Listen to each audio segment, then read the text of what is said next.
Hello friends, मेरे mister and astrology video channel पे आपका स्वागत है।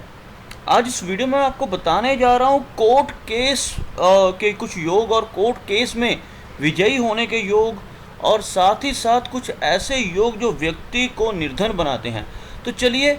शुरू करते हैं। पहले लाइंस से कुछ बेसिक लाइंस पहले ड्रॉ कर लेते हैं ताकि आपको ईजीली यह वीडियो समझ आ सके। तो यहाँ से जो शुरू होने वाली लाइन होती है जिसको कहा जाता है जीवन रेखा, या कुछ इस तरह से चलती है, और यहाँ से दूसरी जो लाइन होती है इसको कहा जाता है मस्तिष्क रेखा,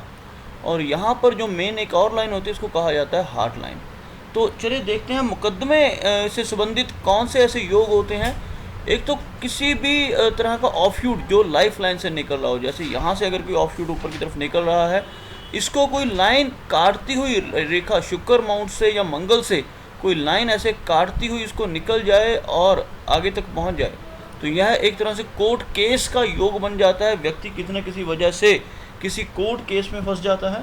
इसके अलावा अगर किसी के हाथ में यहाँ पर जो त्रिकोण बन रहा है दोनों के बीच में, यानी कि लाइफ लाइन के बीच में और ये दूसरा मस्तिष्क लाइन के बीच में क्रॉस का चिन्ह हो, यानी त्रिभुज के या त्रिभुज जो बन रहा है इसके ऊपरी कोण के भीतर एक क्रॉस का चिन्ह हो, तो यह आमतौर पर कानूनी मुकदमे के बारे में बताता है। यानी कुछ इस तरह से अगर यहाँ पर क्रॉस का चिन्ह हो तो यह बताता है कि व्यक्ति के ऊपर किसी तरह का मानहानि का या किसी तरह का क्रिमिनल केस पड़ सकता है, और ऐसे मुकदमे के कारण उस व्यक्ति के जीवन में काफ़ी बड़ा परिवर्तन भी आ जाता है। और अभी यह भी देखने वाली चीज़ होती है कि ऐसा व्यक्ति कोर्ट केस को जीत पाएगा या नहीं जीत पाएगा। इसके लिए अगर यह जो चिन्ह है, जो क्रॉस का चिन्ह है, इसकी शाखाएं किसी मेन जो लाइन है, जैसे मेन लाइन हमारी यह लाइफ की लाइन है और यह जो लाइन है माइंड की लाइन है, इनको स्पर्श ना करती हो तो व्यक्ति जो कोर्ट केस को जीत जाता है। जैसे मैंने ये क्रॉस बनाया था, यह स्पर्श कर रहा है, टच हो रहा है यहाँ पर लाइफ लाइन को। अगर इस तरह की स्थिति होती है तो व्यक्ति वह कोर्ट केस हार जाता है। और अगर यहाँ पर ऐसा कोई चिन्ह बने जो यानी स्वतंत्र हो, किसी लाइन को टच ना कर रहा हो, तो व्यक्ति जो है वो मुकदमा यानी कि कोर्ट केस जीत जाता है। तो यह एक तरह से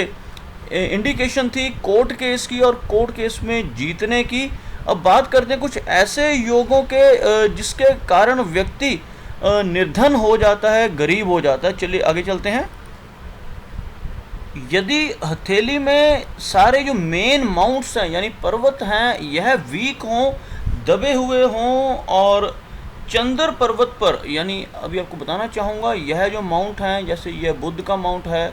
यह सूर्य का है, और यह जो माउंट है शनि का है, और यह गुरु है, यह दबे हुए हों, और यह चंद्र का माउंट है, और इसके ऊपर कोई तिल का चिन्ह हो, यानी ऐसा कोई तिल ब्लैक कलर का ऐसा कोई तिल हो, तो यह एक तरह से दरिद्र योग बनता है। इसके लिए ये माउंट उभरे हुए नहीं होते, तभी इस तरह का योग बनता है। और इस योग में जन्म लेने वाला व्यक्ति करोड़पति घर में भी अगर पैदा हो तो भी अपनी गलतियों के कारण अपनी सारी पूंजी को समाप्त कर देता है और एक तरह से गरीब हो जाता है, और उस तरह का जीवन जीने के लिए बाध्य हो जाता है, और उसका संपूर्ण जीवन इस हर तरह से एक तरह से सामान्य स्तर का होकर रह जाता है, चाहे उसका जन्म करोड़पति के घर में क्यों ना पैदा हुआ हो।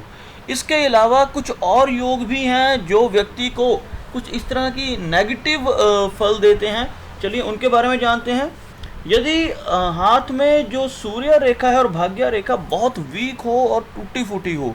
आपको बनाकर दिखाना चाहूँगा सूर्य रेखा और भाग्य रेखा। यहाँ पर अगर किसी के हाथ में सूर्य रेखा कुछ इस तरह से चल रही है, टेढ़ी मेढ़ी और टूटी फूटी रेखा है,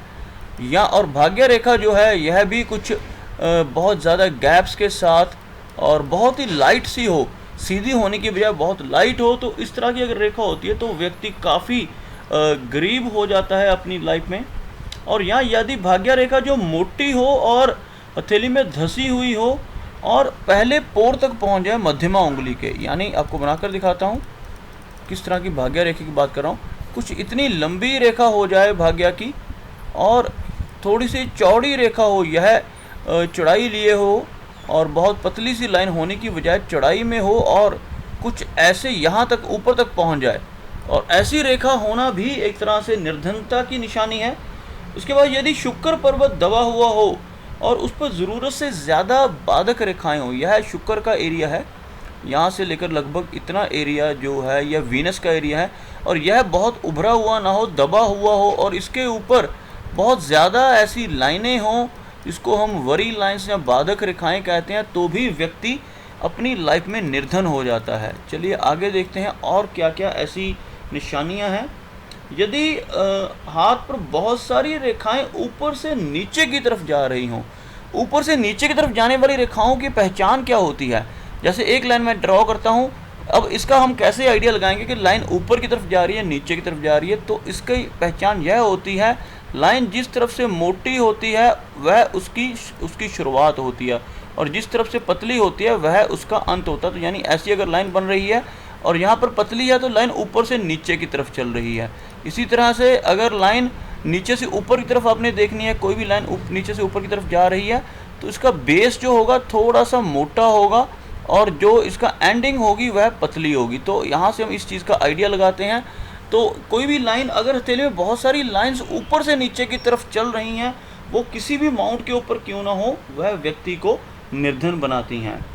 और यदि मध्यमा उंगली के सबसे नीचे पोर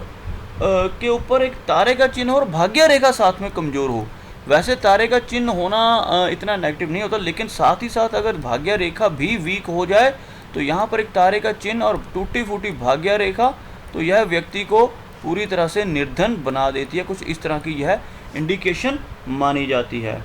यदि सूर्य रेखा मुड़कर वापस चली जाए शुक्र की तरफ, तो यह भी एक निर्धनता का चिन्ह है। अगर किसी के हाथ में सूर्य रेखा जो है कुछ इस तरह से मुड़ती हुई ऐसे चली जाए नीचे की तरफ, तो यह एक तरह से, अगर सूर्य रेखा यहाँ तक पहुँच रही है लेकिन ऐसे मुड़ती हुई शुक्र माउंट की तरफ चली जाती है, कुछ ऐसे कंजंक्ट हो जाते हैं दोनों माउंट,